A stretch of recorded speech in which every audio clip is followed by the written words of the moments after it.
la conception descendante, donc ça va nous permettre la réalisation de conceptions plus ou moins complexes depuis une unique source. C'est ça qui est intéressant. Et cette source-là contiendra des paramètres, des esquisses, différentes choses. Donc ça va être très pratique. Donc la première étape va être de faire un assemblage global, et cet assemblage-là va contenir une première pièce qui est particulière, qui n'est pas une pièce simple, pas un assemblage, mais une maquette principale. Donc voilà, ça sera finalement la première, vous voyez, le premier composant de notre assemblage.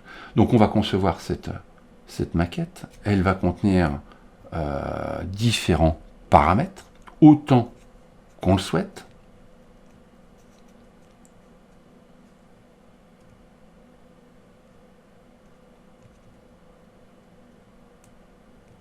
Voilà un dernier paramètre. On ne créera pas ici tous les paramètres, vous le verrez un peu plus loin, il y en aura un peu plus. Donc ensuite, on vient dessiner le squelette, notre épure. On ne va pas dessiner toute la pièce, on peut rester tout à fait simpliste, c'est vraiment les entités de référence importantes qui vont lier, d'ailleurs, qui vont lier plusieurs pièces entre elles. Donc on associe ici, vous le voyez, les paramètres aux cotes, autant de fois que nécessaire, voilà. L'idée ici, c'est d'être bien tout bleu, bien résolu. À partir de là, surtout il est important de bien renommer les esquisses en vue de bien s'y retrouver par la suite. Voilà, les paramètres et une esquisse renommée. Donc, on a avancé, vous le voyez ici, on a plusieurs paramètres dans une première esquisse. On créera, comme je vous l'ai dit, autant d'esquisses que nécessaire. Donc on voit ces premières esquisses, des paramètres associés, la suivante et la troisième. Donc voilà pour ça. On va publier ces esquisses-là. Donc une nouvelle fonctionnalité, vous la voyez ici, chaque esquisse va être publiée avec un nom bien donné, toujours en vue de bien être organisé. Donc généralement, on nommera chaque publication du même nom que l'esquisse.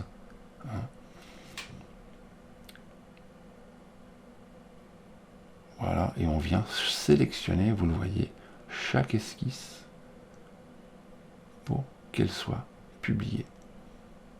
Voilà. Le travail est fait, on le voit ici, notre publication d'ensemble.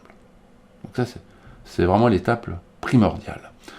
Donc maintenant, nous allons créer autant de pièces qu'on le souhaite, mais surtout ces pièces-là, voilà, on va aller rechercher notre maquette ici.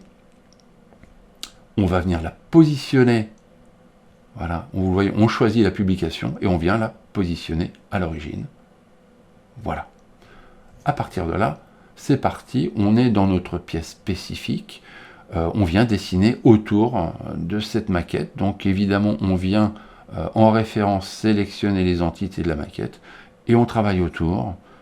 Là encore, on ne va pas dessiner ici, c'est une gourde, toute la gourde, mais on va faire la première fonction. Donc on vient, vous voyez, surtout bien se référencer avec des contraintes géométriques, des cotes par rapport à cette maquette. On met des cotes spécifiques. Voilà. On travaille autour, vous voyez. On garde ce qui nous intéresse. Ça marche.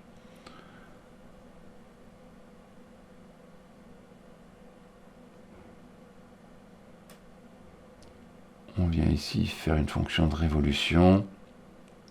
Voilà. Votre pièce, vos pièces ici pourront évidemment contenir plein d'autres choses.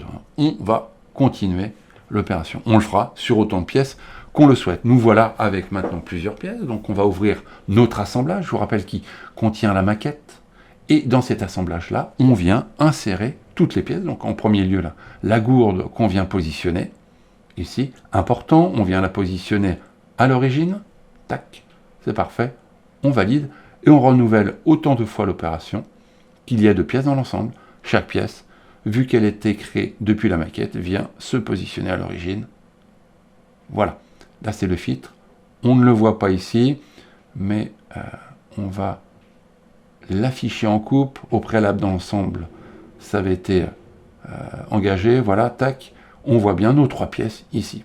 Donc maintenant, l'intérêt de l'affaire, c'est que à partir du moment où on change des paramètres de notre maquette, les esquisses publiées vont changer, et donc chaque pièce va changer. Donc voilà ce que je vous disais tout à l'heure, une unique source, et la mise à jour comme ça est beaucoup plus rapide. Notre maquette nécessite une mise à jour, on va mettre à jour toutes les pièces.